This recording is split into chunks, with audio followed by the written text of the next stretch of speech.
Sebanyak 24 orang Gecik Gampong Kecamatan Cogire mengikuti pelatihan sosialisasi website Gampong yang diadakan oleh Kominfo Aceh Utara. Acara dibuka oleh Bapak Sekcam Kecamatan Cogire dan narasumbernya Bapak Yulizar dari Kominfo Aceh Utara. Gecik Gampong Cogire didampingi oleh PD dan PLD Gampong dalam wilayah Kecamatan Cogire. Sosialisasi website Gampong ini bertujuan untuk memberikan informasi kepada para gecik yang ada dalam wilayah Kecamatan Cogire untuk dapat menerjemahkan Permendes nomor 13 tahun 2020 tentang prioritas penggunaan dana desa tahun 2021, yang salah satu itemnya adalah pemanfaatan teknologi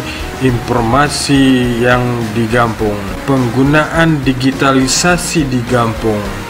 Digitalisasi salah satu bentuknya adalah pemanfaatan website Gampong.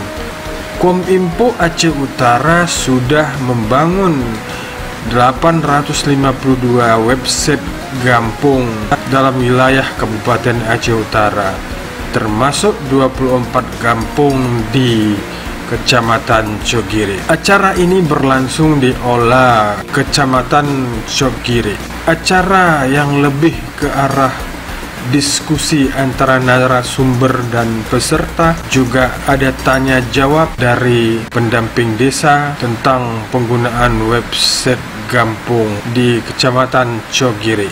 Acara ini berakhir dengan komitmen Gecik Gampong untuk menugaskan operator mengikuti bimbingan teknis cara mengentry berita kepada website Gampong. 24 kampung di Cogire komit untuk keterbukaan informasi lewat website Gampong.